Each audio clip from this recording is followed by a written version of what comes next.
بهونه با من ای زنجبیلا رو بینه ای خدای تخشبه آزی میگیرم نصیب و همهشون مینم راحتی جان پیشم بیا به بهونه با من مشبت بگونه سرود میخوانم بر وصفت من شاد بیمانی جانی من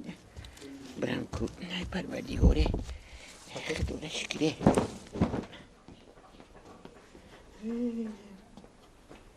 وی هم قپام درده میدم که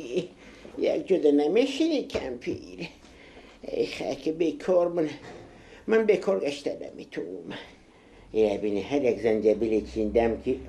ای در بوت و صدقه ای ای بینی اولی که میل تیار کردم که آدم قرات آخر و انا شکر آخر و برنج آخر در زمستان کیف شو میدنه میخیره شو ای آشو شوا ایشتا سوزن خلاجون خیمه جره برون کرپاچه پرتون بوله کرپاچه ای غمون نتی زون هم درده مینم نه خلاجون بخی خلاده اولی بچت می جنگ مین خیلی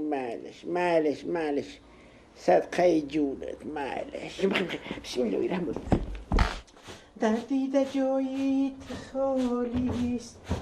جو از بروی خالیست ای بخدا هم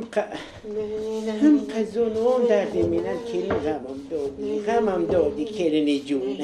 هم قزونوم دردی مینن ای خوله جون میبخشیم که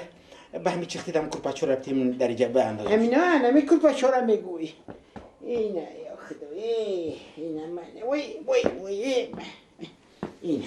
ای صدقه خولمه دردی در جایی خالیست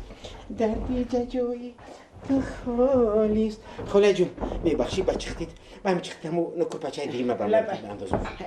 اینشا میگوی اینه من ای خدا دردی در جایی دارم با من بیمونه نگارم خوله جون میبخشیم و همین چختید اما چونه که پیوله رو اینه پیولوت ای توبه اینه من پیولوت چونه که پیوله اینه چونه که پیولوت ای خوله ای میبخشی خوله جون و همین چختید اما دسترخانه بام نبدی؟ دسترخانه خوب کرینی جون اینه دسترخون اینه نونو کرینی جون نمیشه که به همین چختیم برم قوری طوری کرین لقتی و چای ترزویدگی بر ببرک بکنم به همین چختی به همین چختی رحمتی کلون خوله جون به همین چختی